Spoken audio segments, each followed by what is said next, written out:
How is everybody doing today? My name is Master Zero and welcome back to another reaction video. This time we are reacting to You Will Never Do Anything Remarkable by exurb1a.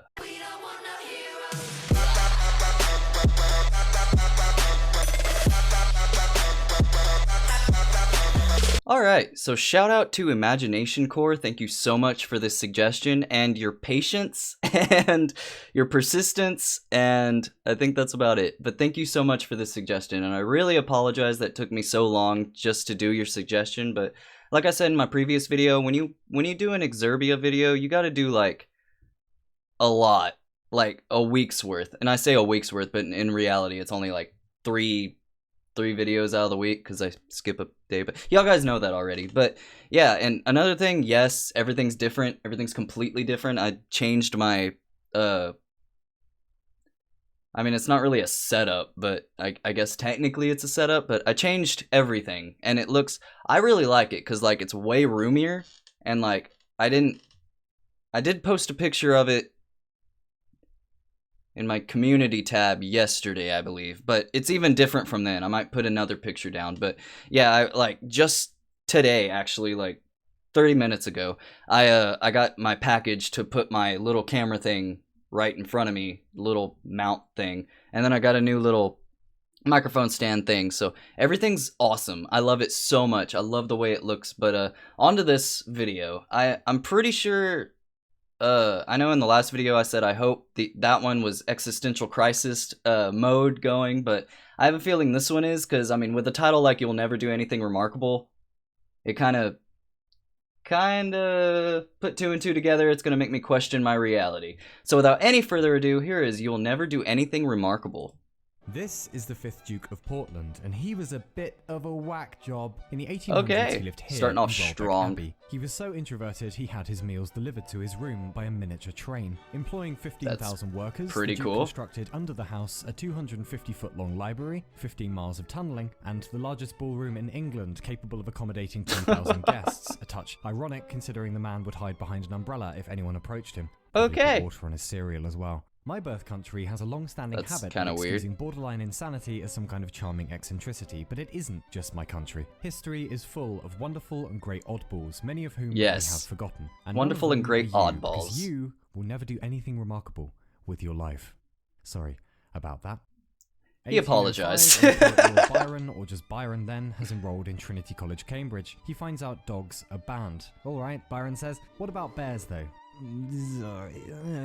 Trinity College, Cambridge says. Byron gets a bear and it stays in his lodgings, and he takes it for walks on a chain, much like a dog. So that happened. Several years later, so John dogs are Mitton banned, was on but an bears ration of 8 a-okay. bottles of port a day. One day, he invites a number of his well-meaning neighbours over to his house. John Mitton then bursts into the drawing room riding a bear. The animal was not a sporting fellow, as it turned out, as it bit Mitton, then went on to attack the servant. Okay. More like arses. Anyway, that's just rich people though, isn't it? Anyone could go bonkers if they have lots of cash. Well, how about rags to riches stories?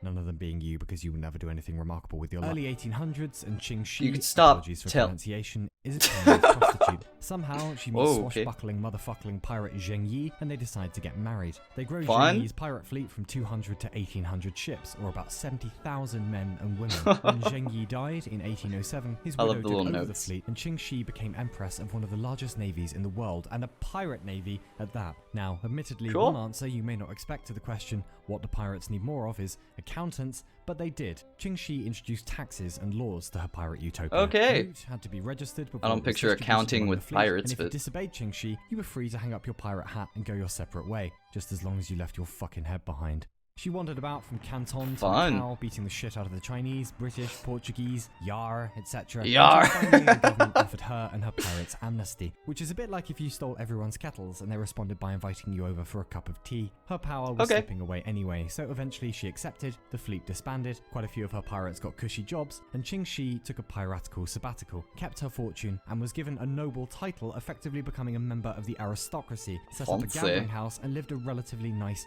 life. What is the moral of the story here? Be clever, be a pirate, kill people, chill. Pretty badass. Anyway, sure. That's what I got out of that story. Unusual or eccentric, they were just doing the right thing, or trying to. Again, unlike you. In 1983, Lieutenant Colonel Stanislav Petrov is monitoring I was wondering when he was going to remind me. System and notices that 5 nuclear missiles are apparently inbound from the US. Petrov has a choice. He either picks up the phone and reports this to his superiors and initiates probably a Russian response, meaning nuclear war and potentially millions of casualties, or he doesn't. He has a bit of a think. 5 missiles does seem a bit unlikely considering the US at the time has thousands to play with. As you may have guessed from the fact that we are still here, Petrov did not report the strike and decided the warning was a glitch, which indeed it was, thanks to sunlight reflecting off of the clouds. Thank goodness. So, bolshoi spasiba for that.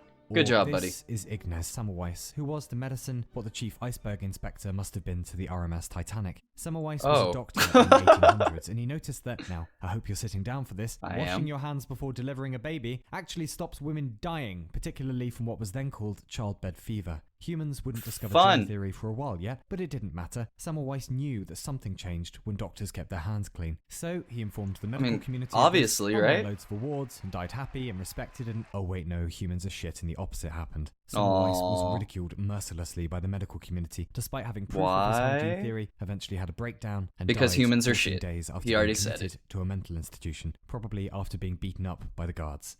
Stellar. Fun. A century later, and this is Sergei Korolev. In 1933, he designed the first liquid fuel rocket to take off in the USSR. He was rewarded for his efforts with imprisonment and a stay in the Gulag. By some miracle, he was released and went on to mastermind the first satellite in space, the first dog, and, of course, the flight of Yuri Gagarin, who, on the 12th of April, 1961, became the first of the Homo sapiens to leave the Earth, orbiting our planet for 108 minutes in Vostok 1. Sergei Korolev would You're going to remind me that I'm never going to do anything remarkable? Thanks to injuries sustained in the Gulag. The Soviet space program was extremely secretive, and he was largely unknown in his lifetime. As history marches on, one day our period will maybe he didn't want into fame. Countless others, behind and ahead. We are not special, but some events will stand out. This will stand out. It was the first time we ever touched the heavens, and it was in large I'm so part glad this went brought back to us by a space. man grossly mistreated in his lifetime and largely still untalked of today, outside of science and engineering circles. There is currently a portrait of very him depressing in the if you think about it. of the International Space Station. This guy did amazing. Right now. And if, by some miracle, our species emerges from its current adolescence, there is every chance Sergei Korolev's portrait will one day accompany astronauts to corners of the heavens Korolev couldn't have imagined, even in his wildest dreams. Hopefully. Oh, that's beautiful.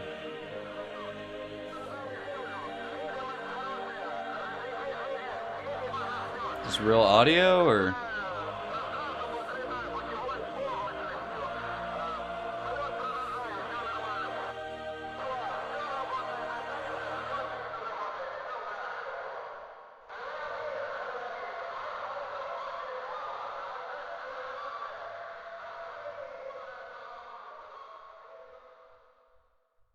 So, in light of all okay, this, I thought it was over. It's not even like it just turned halfway. Well, let's start with 2 born to ideal parents' eggs. Yes? Okay, yes. Lovely. 2 cups of in the right place at the right time sugar.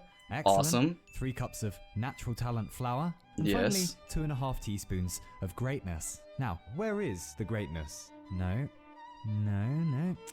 Oh, that's right. We don't have any in at the moment because it doesn't just put the cat in there. Exist. Aww. For the longest time, I believed that there were 2 types of Debbie people. Downer The over here. knowers who knew what they were doing with their lives, and then the feckless plebs like me who were just wandering idiots going from plan At least he didn't go to plan. me. 30 is now spitting He went to distance him. away from me, and you know the most traumatic part of exiting one's 20s isn't the sudden random failure of body parts, nor the blissful crushing hug of student debt, or even losing the That's at ability 40. to party past 6 in the morning and not die. It is the realization that this model is bollocks, because these people do not exist. Now, clearly expertise exists. Don't trust a barista to fly your plane, nor a pilot to make your double frothy laxative anxiety juice, but when it comes to wisdom, or working out how to be happy, or big boy and big girl meaning of life stuff, no one has a damn clue what they're doing. Not your Except heroes, that not one the smartest deer. among us. When it comes to matters of the soul, it is open season. And this is a wonderful thing, because it means that as far as art or innovation goes, the world is anarchy. And while you may have convinced yourself that there's no point trying to do anything groundbreaking or novel because someone will do it better, whoever the greats are that you respect, obviously they had the same doubts and they pushed through it. They were intensely interested in or devoted to something, while simultaneously feeling lost all the time.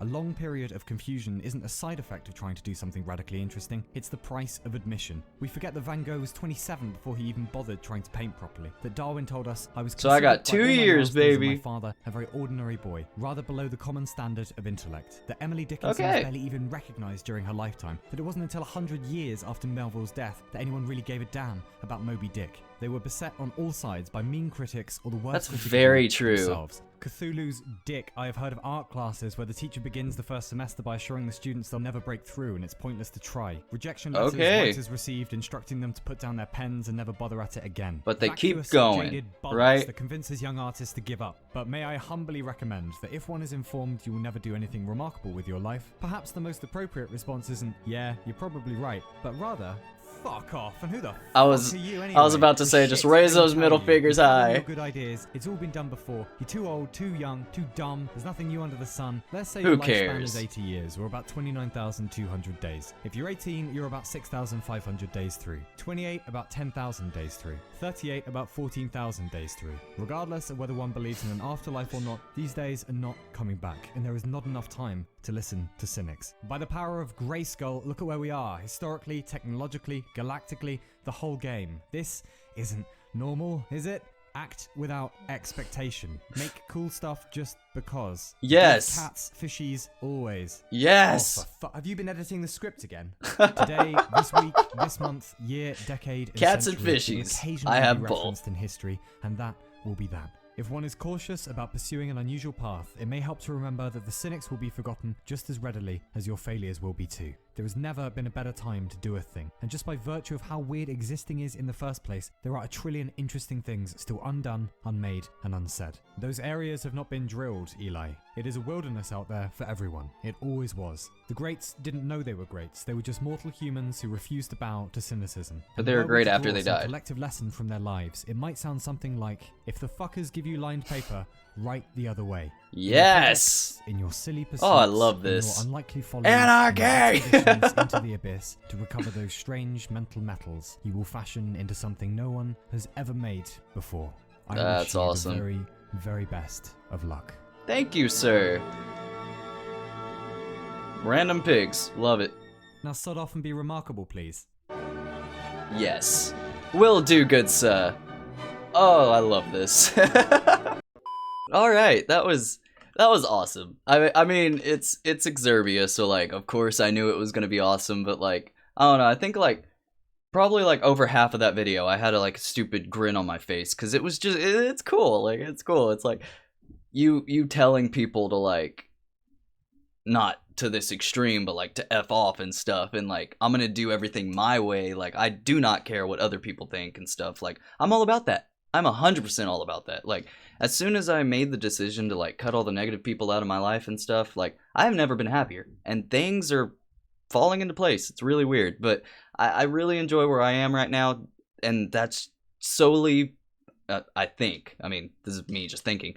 I solely think that, like, it's because I just do stuff my way. Like, I want to live my life the way I want to do. And the reason I do that is because, like, I think life is too short just to, like,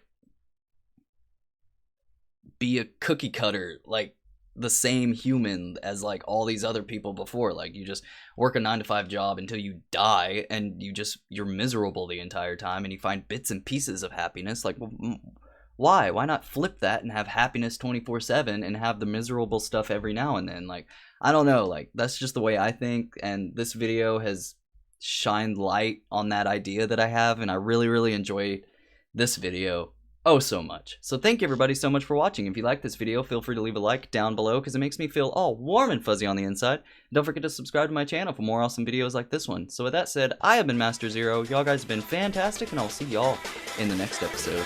Later days!